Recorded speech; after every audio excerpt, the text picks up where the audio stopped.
নমস্কার, মানি make mileage যাত্রা আজকে আবার আমরা শুরু করছি 22 আগস্টের নিফটি অ্যানালিসিস দিয়ে। আজকে নিফটি অ্যানালিসিসের আগে আমরা মার্কেট সম্বন্ধে ঘটে যাওয়া দুটো নিউজ নিয়ে একটু আলোচনা করে নিই। আজকে ওয়ার্ল্ড ওয়াইজ এআই বেস স্টকগুলোর মধ্যে বেশ একটা ডাউনফল দেখা গেছে। অনেক স্টকই আছে তারা 3 থেকে 7% স্লাইড করেছে। এর কারণই হচ্ছে এআই এজেন্সিগুলো বা কোম্পানিগুলো এআই সম্বন্ধে যে হাইপটা তৈরি করেছিল তার সাথে অ্যাকচুয়াল পারফরমেন্সের একটা বিস্তর ফারাক আছে, যেটা জনসম্মুখে এসেছে। তারই ফলে এআই বেসড কোম্পানিগুলোতে এই ডাউনফলটা দেখা গেছে।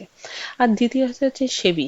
সেবি বিভিন্ন এক্সচেঞ্জকে বলেছে যে তাদের নাম্বার অফ ডেরিভেটিভ কন্ট্রাক্ট সেটাকে কমিয়ে আনা। যেমন এনএসএতে এখন আমরা নিফটি, ব্যাংক নিফটি, ফিন নিফটি এইরকম ধরনের বিভিন্ন ডেরিভেটিভ কন্ট্রাক্টে ট্রেড করতে পারি। সেটা এই কন্ট্রাক্টগুলোকে কমিয়ে এনে একটা সিঙ্গেল বেঞ্চমার্কে নিয়ে আসার কথা বলা হয়েছে।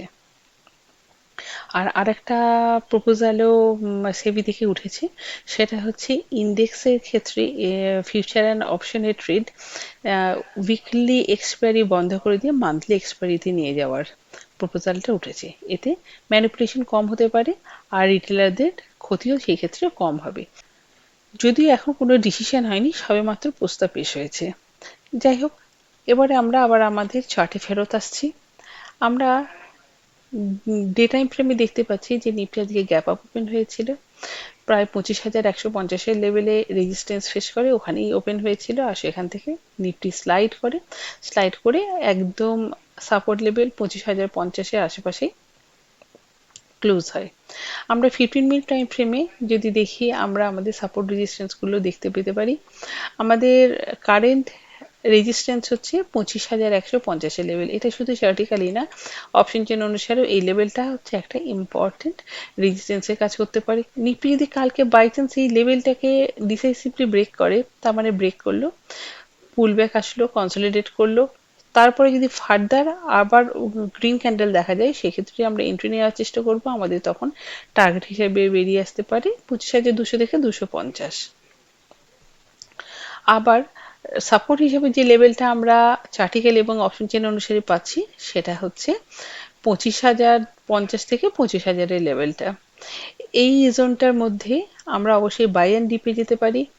এই লেভেলটাকে বাই চান্স যদি নিফটি ব্রেক করে, তখনই আমরা 24,920 লেভেলটাকে পেতে পারি। হতেই পারে যে কালকে নিফটি সারাটা দিন 25,150 থেকে 25,000 এই জোনটার মধ্যেই কাটাতে পারে। ইন্ডিয়া ভিক্সও 11.37, তার মানে মার্কেট এখন যথেষ্ট কাম, কুল অ্যান্ড ফেয়ারলেস। দেখা যাক কালকে নিফটিতে কি হয় না হয়। এবার আবার আমরা আমাদের স্টকে ফেরত আসছি।